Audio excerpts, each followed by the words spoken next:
Normally, users do not always set display names when creating their accounts on our website, especially if adding it is not mandatory for their account creation, so their display names are created automatically.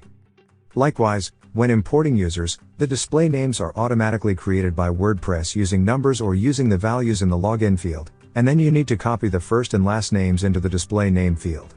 If you edit the users one by one, you will have to spend a lot of time. So, in this video, we will show you how to edit the display names in a spreadsheet and how to create the display name by automatically copying the first and last name using the WordPress User's Spreadsheet plugin.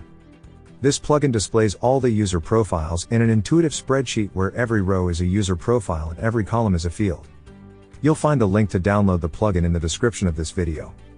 Also, you can find a link to our written guide.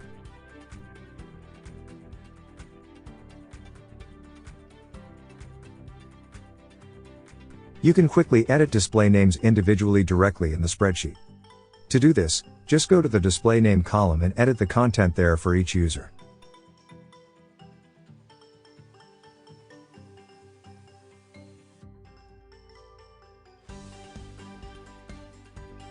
Once you are done, save the changes. This is great because you can save a lot of time without having to open user profiles one by one, allowing you to save many hours and clicks.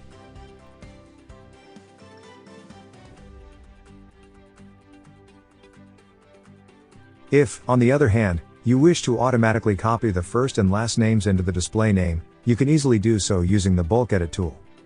After opening the Bulk Edit tool, you need to select the rows you want to edit.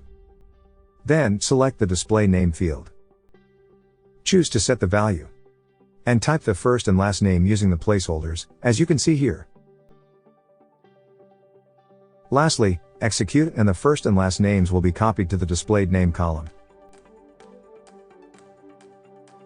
As you can see, it's really simple to bulk edit the display names of users using the WordPress User's Spreadsheet plugin. You don't have to open and edit the user profiles one by one because you can edit them all at once. Remember that you will find the link to download the plugin we used in the video description, as well as the link to visit our written guide. We have live chat support on our website in case you need extra help. Don't forget to subscribe to our YouTube channel for more video tutorials.